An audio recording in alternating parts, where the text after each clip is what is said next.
Bismillahirrahmanirrahim. Allahumma salli ala Sayyidina Muhammad wa ala ali Sayyidina Muhammad. Syukur Alhamdulillah kita masih bisa berjumpa di channel Pintu Surga. Sahabatku yang dirahmati Allah, sebagai seorang muslim, penting bagi kita untuk mengetahui apa yang diperintahkan dan juga apa yang dilarang dalam agama Islam.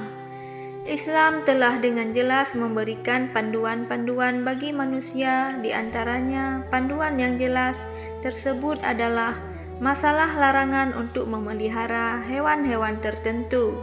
Setidaknya ada 6 hewan yang dilarang dipelihara dalam Islam.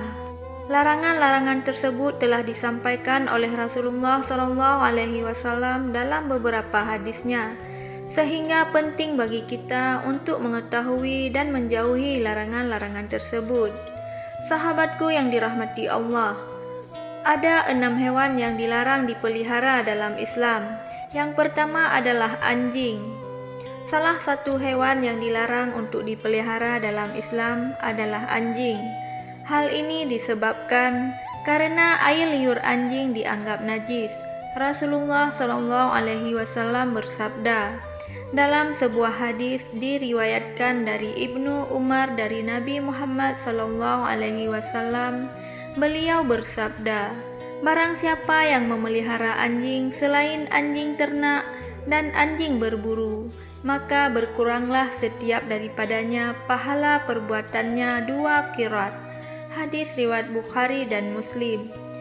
Riwayat yang lain diriwayatkan dari Abu Hurairah, ia berkata, Rasulullah SAW bersabda, barang siapa yang memelihara anjing, kecuali anjing untuk mencegah ternak berburu dan bercocok tanam, maka pahalanya akan berkurang setiap 1 hari sebanyak 1 qirat. Hadis riwayat Muslim dan Abu Daud. Rasulullah SAW dalam satu hadis lain juga pernah mengatakan, malaikat Jibril datang kepadaku, kemudian ia berkata kepadaku sebagai berikut, tadi malam saya datang kepadamu, tidak ada apapun yang menghalang-halangiku untuk masuk, kecuali karena di pintu rumahmu ada patung dan di dalamnya ada gorden yang bergambar, dan di dalam rumah itu ada pula anjing. Oleh karena itu, perintahkanlah supaya kepala patung itu dipotong untuk dijadikan 2 bantal yang diduduki, dan diperintahkanlah anjing itu supaya dikeluarkan. Hadis riwayat Abu Daud, An-Nasa'i, Tirmizi, dan Ibnu Hibban. Yang selanjutnya, ular. Ular juga termasuk hewan yang dilarang dalam Islam untuk dipelihara. Rasulullah SAW memerintahkan umatnya untuk membunuh ular jika bertemu dengannya, bukan untuk dipelihara.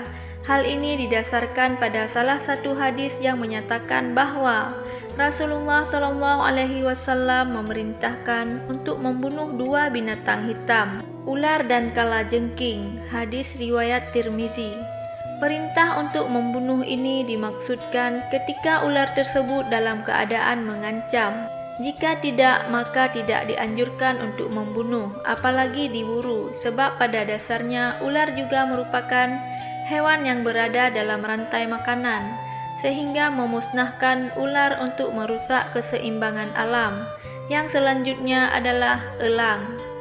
Elang adalah hewan yang dilarang dalam agama Islam. Selain merupakan hewan yang harus dilestarikan, elang juga termasuk pemangsa dalam siklus rantai makanan, sehingga membunuh atau memburunya akan menyebabkan ketidakkeseimbangan ekosistem. Selain itu, burung elang termasuk juga umat dan hamba Allah, sehingga kita dilarang untuk memelihara. Hal ini sejalan dengan firman Allah yang tertera dalam surat An'am ayat 38.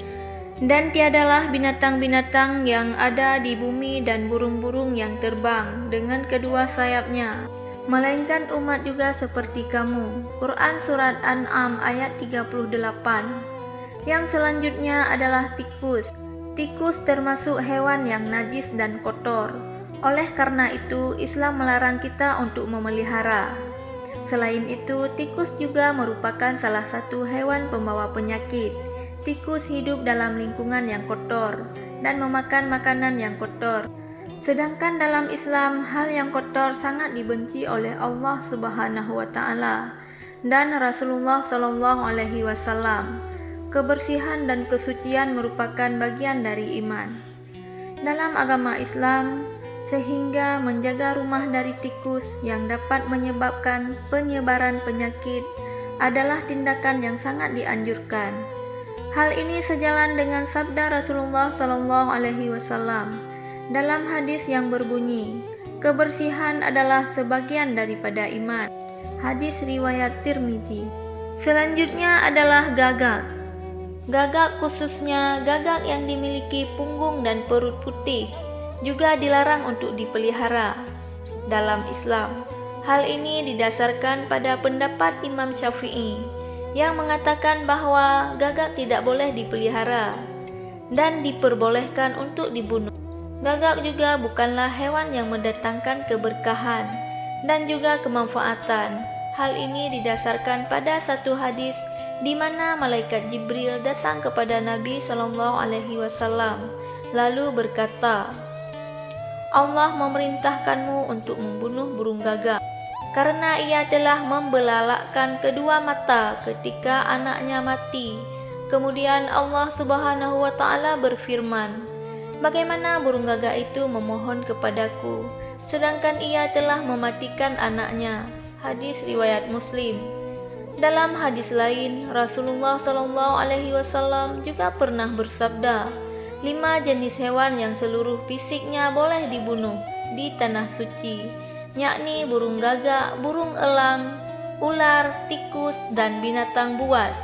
Hadis riwayat Muslim. Yang selanjutnya adalah cicak.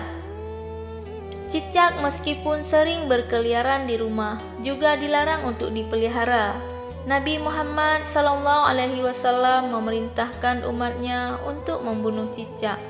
Sebab cicak termasuk hewan pengganggu, najis dan juga kotor. Bahkan dalam beberapa riwayat, membunuh cicak akan mendapatkan pahala. Hal ini didasarkan pada hadis yang bersumber dari Abu Hurairah. Nabi Muhammad SAW pernah bersabda, "Siapa saja yang membunuh dengan kedua kali pukulan, maka ia mendapat pahala sekian, kurang dari yang pertama." Hadis riwayat Muslim.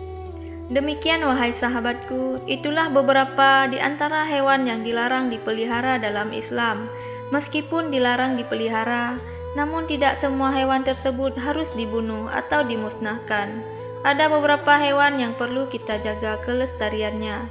Selain itu, untuk menjaga keseimbangan ekosistem, menjaga kelestarian hewan juga merupakan bentuk sifat dan cinta kasih sayang terhadap sesama makhluk. Kita senantiasa diberikan perlindungan dari hewan-hewan yang mendatangkan bahaya dan terhindar dari keburukan yang diakibatkannya. Demikian wahai sahabatku, itulah yang dapat saya sampaikan.